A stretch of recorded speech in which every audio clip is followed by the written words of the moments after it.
I would listen to their recordings and their CDs and all that.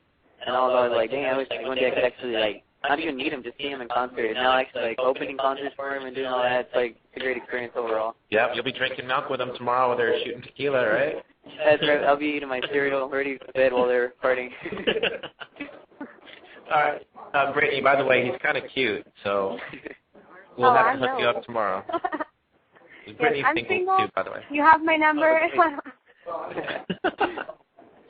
Anyway, I guess we're going to have to start another reality show outside of the... There you go. We'll get Esteban and a bunch of the Crush Girls to live in a house. How's that? That'll work. He's all ready for it. Just a heads up, I may not be able to pronounce your songs, though. What was that? I may not be able to pronounce the names of your songs, though. Hope that's not a deal breaker. I'll learn some English songs. Okay. All right, yeah, we actually have to teach Brittany some Spanish here. All right. Okay, Brittany, we're going to test your I can't even speak now. I'm the one that's going to test her. All right, your linguistic skills, okay? All right. Ask her something in Spanish or something. What can I ask her? ¿Cuántos años tienes? Say what? Yeah. ¿Cuántos años tienes?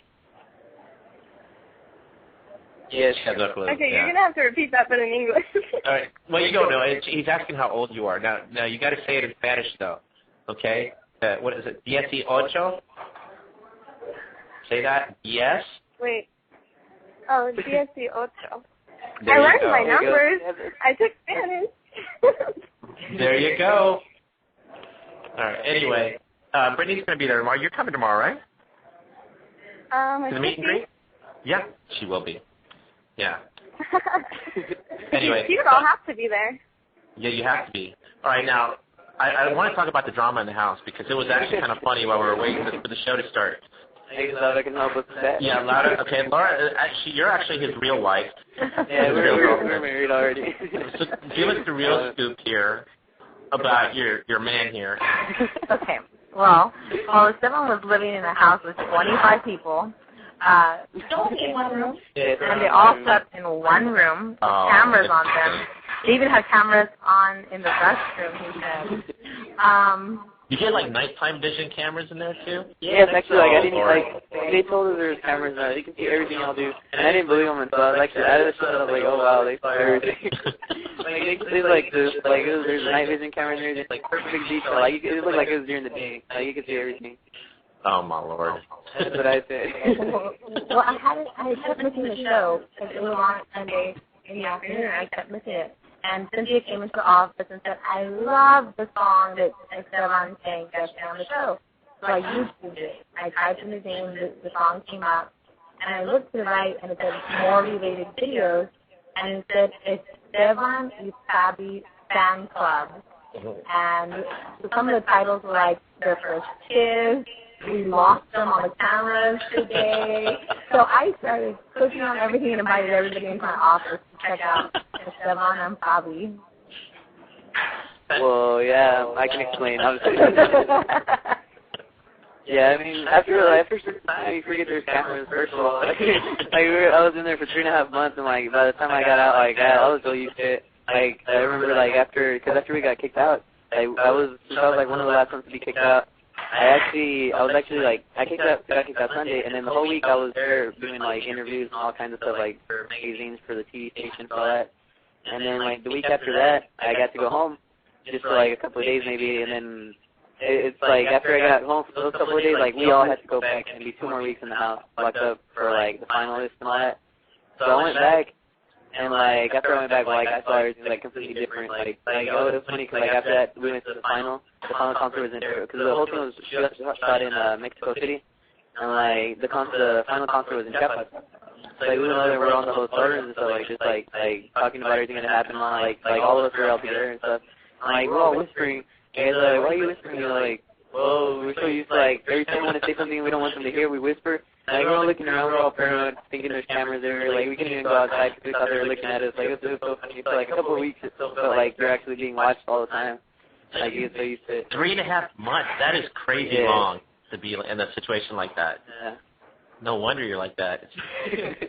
Yeah, and, like, no, there's nothing, like, no, we didn't have windows like that outside, like, we were just, like, just sitting there, like, all day just practicing. Like, on Mondays we would get our songs. We would have to memorize them by Tuesday. Tuesday morning we start working on the melody, Wednesday choreography and all that. Thursday just, like, perfection, like, get the, like, little stuff and all that. And then Fridays we would have, like, a revision of the concert. Like, we'd practice with the teachers, and they would tell us, like, what to do, what not to do. And it was usually, like, they would always, like, yell at us and we were doing it all wrong. Like, I guess it built up to the drama and all that. And Saturdays we would have the concert practice, like, practice for the concerts or whatever, and then Sunday was the actual concert. But, like, time went by really fast. Like, I didn't even remember, like some of the stuff I don't remember, like, if I'm actually watching it on the internet and stuff, I'm like, whoa, I can't believe I did that. That actually brings up a question. Okay, like, with all the drama that you had with the girls, did you ever go back and watch the entire show and think, man, I was a player? You know? No, not really. Actually, I go back and I'm like, man, I should have done more. Yeah. Brittany, you're gonna love him. No, like a lot of stuff we were like really tied up because they always kept on telling us like, you can't do this, you can't do that, and like now that I look back, I was like, well, they couldn't have done nothing if I would have done this or that. Like, it was actually a week when they took away hot water and like we didn't have like no sweets or nothing because like it was actually me, another guy, and 2 other girls. That were like, we started a food fight, and then they started like tackling each other, like playing around with pillows in the kitchen, and like we ended up dropping cups and stuff. Like we got in trouble for that whole week, and they told us that we couldn't be doing stuff like that.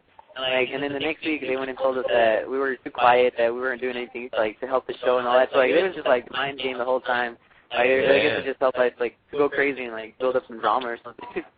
No wonder you hooked up with so many girls. Yeah, I guess there's nothing else to do. It's like Corpus here. Oh man. Oh my gosh, that is funny. Okay, now obviously you were like one of the you were like the only U.S. guy. Yeah, and after the guys, I was the only one. I was actually the only U.S. citizen because there was 2 of us representing the U.S. Like me from here from Texas, and there's this other girl from California, which is actually like she was actually from Guadalajara. Because she had been living in California for like 3 or 4 years, so that's why she was like pretty much representing the U.S. Like other than that, everybody was from Mexico, and then the 2 from Guatemala, and then 1 from Argentina. Okay, so how many girls were on the show? I lost count. I think there was 11 guys when we first started. I think that's right. I think there was 14 girls and 11 guys when the show actually started. And about, but how many of the girls ended up being your girlfriend? Oh, nothing formal, actually. How many girls were rumored to be your girlfriend? Well, supposedly there was 4. 4 out of 14? Out of 14, so I still had 10 more I could have dealt with. Alright, okay. Man, that's actually kind of juicy. Brittany, do you have any questions? I'm monopolizing it. No, she's so shy. I'm just enjoying it all. Hello. We've got, well, obviously we're still over here at Taqueria Garibaldi, and we've got some fans coming up and saying hi to Esteban. And, okay, so now that you're back now, I'm kind of curious, like, what have you noticed about the difference in your life, both in the U.S. and outside of the U.S.? Well, first of all, like, the biggest thing is, like, in Mexico, like, we would go to the, like, I remember they were just telling me this, like, this week early, that there was a day that when I went back to visit, like, maybe 3 or 4 weeks ago, like, we were actually at the mall, like, we went to the movies and went to the mall and stuff, and they told me that it was actually in a magazine published in Mexico, like, there's pictures of us there, like, that we had been there and stuff, and I was like, what, you were doing one of the girls, or? Well, actually, it was me and the girl and this other girl and this other guy. Like, it was just like, we were just like hanging out, though. Yeah, we were like, it was like a group of us, we were just hanging out, but we were all from the show. There's actually pictures and stuff published supposedly that we had been there, and like we didn't even notice they're taking pictures. Like everywhere you go, like you recognize, like you typically can't do anything bad or like that'll cause like hurt something about your career or anything. Like here in the U.S., but like, even here, like especially where I live, like kind of knew me anyways. Over there, I'm from Odessa, Texas. So like I remember like during the Christmas holidays, I went to the mall in El Paso and all, and they recognized me. And like pretty much like here they recognize me like to a certain point too, but not like Blue and Mexico like completely different. But it's really cool. It's a really good experience. Like everybody gets to recognize you and wants pictures and stuff. So you're kind of like the David Archuleta of Mexico, is what I'm getting. I guess you could say something like that. Yeah.